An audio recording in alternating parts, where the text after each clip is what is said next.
안녕하세요. 말씀 묵상의 이광재 목사입니다. 예레미야서를 통해서 지금 바벨론의 심판을 하나님께서 구체적으로 계속해서 묘사하시면서 그 속에서 또 하나님의 백성에 대한 공의와 은혜를 잊지 아니하시는 것을 오늘도 표현하고 계십니다. 오늘도 변함없이 하나님께서 말씀하시는 저희들 향한 귀한 뜻이 무엇인지 같이 묵상하면서 또 심판의 모습과 또 이스라엘 백성들의 그러한 모습 속에서 저희들에게 또 하나님의 은혜가 얼마나 귀한지를 다시 한번 깨닫는 그런 거룩한 시간 갖도록 하겠습니다. 제가 기도하고 시작하겠습니다. 하나님 감사합니다. 오늘도 하나님의 긍휼하심이 필요하고 하나님의 은혜가 필요해서 하나님 말씀 가운데 그 은혜를 또 그 긍휼하심을 공급받기를 원합니다. 하나님 성령님을 통해서 조명하여 주셔서 그 풍성한 은혜를 풍성히 누릴 수 있도록 깨달을 수 있도록 인도하여 주시옵소서. 감사드리며 예수님의 이름으로 기도드립니다. 아멘. 예레미야 51장 1절에서 10절 말씀을 봉독해 드리도록 하겠습니다. 여호와께서 이와 같이 말씀하시되 보라 내가 멸망시키는 자의 심령을 부추겨 바벨론을 치고 또 나를 대적하는 자 중에 있는 자를 치되 내가 타국인을 바벨론에 보내어 키질하여 그의 땅을 비게 하리니 재난의 날에 그를 에워싸고 치리로다. 활을 당기는 자를 향하며 갑옷을 입고 일어선 자를 향하여 쏘는 자는 그의 활을 담길 것이라. 그의 장정들을 불쌍히 여기지 말며 그의 군대를 전멸시켜라. 무리가 갈대아 사람의 땅에서 죽임을 당하여 엎드러질 것이요 관통상을 당한 자가 거리에 있으리라.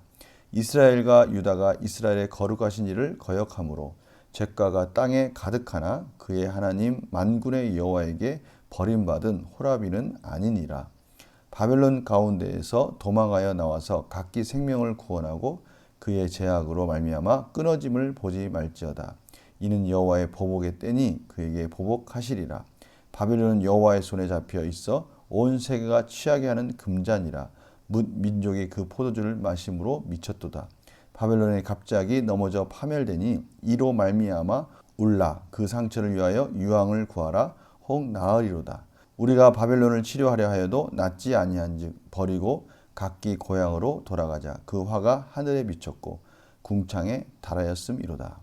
여호와께서 우리 공의를 드러내셨으니 오라 시온에서 우리 하나님 여호와의 일을 선포하자. 아멘. 오늘 하나님께서 1절에서 4절까지 바벨론의 심판의 모습을 구체적으로 설명하십니다. 타국인을 바벨론에 보내어서 키질을 하듯이 바벨론에게 무서운 재난의 날과 같이 그들을 멸망시킬 것이라고 구체적으로 말씀하고 계십니다. 그럼에도 불구하고 5절에는요. 이스라엘과 유다가 하나님의 은혜 가운데 완전히 버림받은 자들은 아니다라는 것을 말씀하고 계십니다. 이 말씀은 밑에 9절에서 10절에도 대조가 되고 있습니다. 오늘 9절 말씀을 보니까요. 우리가 바벨론을 치료하려 하여도 낫지 아니한즉 버리고 각기 고향으로 돌아가자. 그 화가 하늘에 미쳤고 궁창에 달하였다라고 지금 설명하고 있습니다. 궁창에 달하였다. 마치 바벨탑을 보는 것 같습니다. 자신의 이름을 드러내기 위해서 하늘로 치솟아 올라가는 그 바벨탑을 모습을 보면서 바벨론이 마치 자신의 교만을 하늘 높이 정말 죄가 가득가득 채워져 가는 모습을 표현하고 있습니다. 반면에 10절에 보면요. 여호와께서 우리 공의를 드러내셨다. 여러 가지 해석이 있지만 이런 표현도 됩니다. 우리의 공의를 드러내셨다. 이 말 속에는 이제 이스라엘과 유다가 하나님이 심판하시는 그 죗값을 완전히 이제 가득 채웠다라는 의미도 있습니다.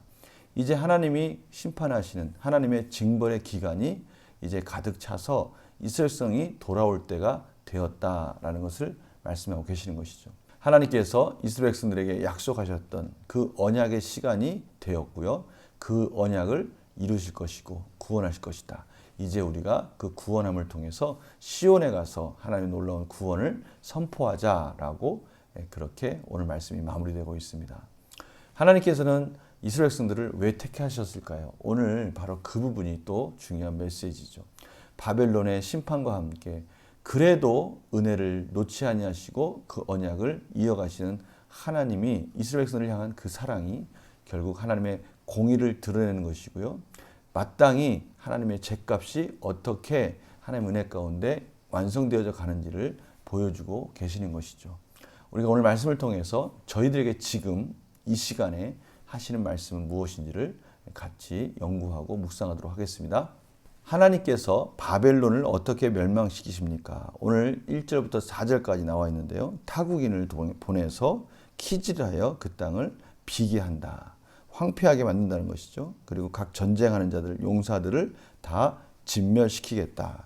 그래서 갈대아 사람의 땅에서 죽임을 당해 엎드러지게 하고 관통상을 당한 자가 거리에 있으리라. 완전하게 그들이 자랑하던 군사력이 완전히 멸망되고요. 그 땅에는 이제는 아무도 남지 않을 정도로 황폐한 그런 땅이 될 것이다. 하나님께서 바벨론을 심판하는 자들을 보낼 것이다 라고 말씀하고 계십니다. 하나님께서는 바벨론을 멸망시키시며 유다 백성의 무엇을 드러내십니까? 10절에 공의를 드러내셨다. 다른 말로 하면요. 앞에서 설명해 드렸지만 이제 유다 백성이 하나님의 징계의 기간이 다 차서 이제 그들을 구원하실 때가 됐다라는 것을 하나님께서 말씀하고 계시다는 것입니다. 영과 묵상을 볼까요? 바벨론에 거주한 유다 백성이 의로운 자들이 아님에도 불구하고 그들을 통해 공의가 드러난 이유는 무엇입니까? 바로 이 부분입니다. 하나님께서는 유다 백성이 구원받을 만해서 구원하신 것이 아닙니다. 신명기 말씀에 보면요. 여호와께서 너희를 기뻐하시고 너희를 택하심은 너희가 다른 민족보다 수요가 많기 때문이 아니니라. 너희는 오히려 모든 민족 중에 가장 적으니라. 여호와께서 다만 너희를 사랑하심으로 말미암아. 신명기 7장 7절에서 8절 말씀입니다. 너희를 사랑하심으로 말미암아. 하나님께서 이스라엘 백성들을 사랑하셨습니다. 그리고 택한 백성으로 구원하셨어요. 그러나 이스라엘 백성들이 하나님의 길에서 떠났을 때 하나님은 가슴 아프지만 징계의 기간을 정하셨습니다. 그리고 그 공의 가운데 그 기간이 다 찼을 때 다시 이스라엘 백성들을 구원하시기로 결정하신 것이죠. 그 언약을 이루어 가신 것입니다. 그 과정 속에서 저희들은 두 가지를 볼 수가 있습니다. 하나님께서 무조건적으로 베풀어 주신 은혜와 그럼에도 불구하고 공의를 지켜가시는 그 모습을 보는 것이죠. 이스라엘 백성들을 통해서 하나님의 공의와 또 하나님의 은혜가 어떻게 완성되어져 가는지를 보여주시고 계시는 것입니다. 느낀 점 볼까요? 하나님의 전적인 은혜로 인해 공의가 드러나는 것을 보며 무엇을 느낍니까? 저희들 삶 속에서도 이러한 공의가 저희들을 통해서 저희들의 삶을 통해서 드러나는 것을 저희들이 깨닫게 됩니다. 저희들이 무엇을 알 수 있어서가 아니라 하나님께서 저희들을 구원하심으로 말미암아 이제는 하나님의 말씀이 무엇인지를 깨닫기 시작했습니다. 어떻게 사는 것이 거룩하게 사는 것인지를 알기 시작했다는 것이죠. 하나님의 말씀을 따라서 율법을 통해 삶의 기준을 가지게 되었고요. 그 양심, 선한 양심을 통해서 단단했던 마음들이 깨지게 되었습니다. 저희들을 통해서 이제는 하나님의 공의가 드러나는 축복의 통로로 저희들을 세웠다는 것을 알게 됩니다. 그럼에도 불구하고 무엇이 옳고 그른지를 알면서도 불구하고 그 죄 가운데 그 못된 죄의 습성 때문에 그 공의를 드러내지 못할 때가 있습니다. 하나님은 그러나 저희들을 끝까지 잡으시고 결국 저희들을 거룩한 하나님의 백성으로 만들어 가고 계심을 저희들 깨닫게 되는 것이죠. 끊임없이 하나님은 저희들의 삶을 흔드십니다. 저희들 삶 속에서 어떻게 사는 것이 하나님 자녀답게 사는 것인지를 계속해서 가르쳐주고 계시죠. 그 속에서 저희들은 또 계속 갈등하고 있지 않습니까? 이것이 저희들의 신앙생활인 것이죠. 하나님은 다시 한번 말씀하시는 거예요.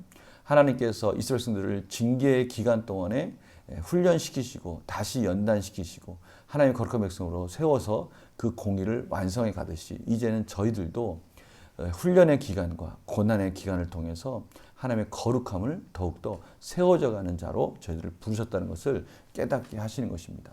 이것이 결단과 적용으로 이어지는 것입니다. 내 삶에서 하나님의 공의가 선명히 드러났던 적이 있다면 언제입니까? 그래도 그나마 하나님의 은혜로 정직하게 살려고 했을 때, 거룩하게 살려고 했을 때 세상과 구별되는 삶 속에서 하나님의 공의가 드러날 때가 있습니다. 하나님께서 저희들 편이 되어 주셔서요. 하나님의 뜻이 맞다. 그렇게 사는 것이 맞다라고 저희들에게 말씀해 주시고요. 그 은혜를 주실 때가 있다는 것입니다. 성도님들도 그런 때가 있습니까? 용기 있게 하나님 편에 섰을 때 하나님이 내 편이 되어주셔서 그 길이 맞다라고 말씀해 주던 순간이 있었습니까? 저희들은 그런 순간을 만날 때마다 정말 하나님이 나와 동행하고 계시구나라는 것을 경험하게 되는 것이죠. 그러나 그러한 공의를 향해서 하나님의 질서를 향해서 거룩을 향해서 달려가지 않는다면 저희들은 하나님의 인자하심과 또 공의로우심에 대해서 경험하지 못할 겁니다. 오늘 하나님께서 바로 그 부분을 도전하는 것입니다. 이것은 하나님이 우리 삶 가운데 참으로 와 계시고 동행하고 계시고 인도하고 계심에 대해서 강하게 경험할 수 있는 그러한 기회를 하나님이 저희들을 통해서 이루어 가신다는 겁니다. 그래서 결단과 적용에 저희들에게 그 부분을 밀어 넣으시는 겁니다. 하나님의 공의를 드러내는 거룩한 통로로 쓰임받기 위해 무엇을 실천하겠습니까? 바로 이겁니다. 하나님께서 저희들을 거룩한 통로로 사용하기 원하십니다. 세상과 다르게 구별되어지는 하나님의 말씀을 주셨고요. 그 말씀대로 순종하며 살아갈 때 하나님의 거룩함이 드러나게 되고요. 하나님께서 우리와 함께 하심으로 하나님의 공의를 드러내신 것을 저희들이 경험하게 되는 것이죠. 그럴 때마다 저희들은 놀라운 은혜를 경험하게 되고요. 풍성한 은혜 속에서 하나님이 내 편이 되어주시면 세상에 어떠한 것도 이길 수 있다라는 담대함을 갖게 되는 것입니다. 오늘 바로 그 부분을 저희들에게 말씀하고 계십니다. 이스라엘 백성들의 그 심판의 구체적인 모습 속에서 하나님의 그 약속의 때가 채워져 가는 것을 통해서 그 공의를 드러내시기 원하시는 하나님의 마음, 우리 이 마음을 저희들 마음속에 받아들여서 이제는 오늘 하루 살아갈 때 하나님의 공의를 드러내기 위해서 최대한 말씀 안에 순종하며 거룩함을 드러내는 그런 복된 삶이 되기를 간절히 축원합니다. 제가 기도하고 마치겠습니다. 하나님 아버지 감사합니다. 저희들이 하나님 은혜 가운데 살고 있다는 것을 깨닫지만 때로는 내 힘으로 내 욕심으로 하나님의 거룩함을 드러내지 못할 때가 있습니다. 하나님 오늘 말씀하여 주셨습니다. 다시 한번 거룩하게 살아가라. 그 거룩함이 우리가 삶을 살아가는 힘이라고 말씀하십니다. 우리가 이 거룩함 속에서 하나님께 영광이 되는 복된 삶이 되게 하여 주시옵소서. 감사드리며 예수님의 이름으로 기도드립니다. 아멘.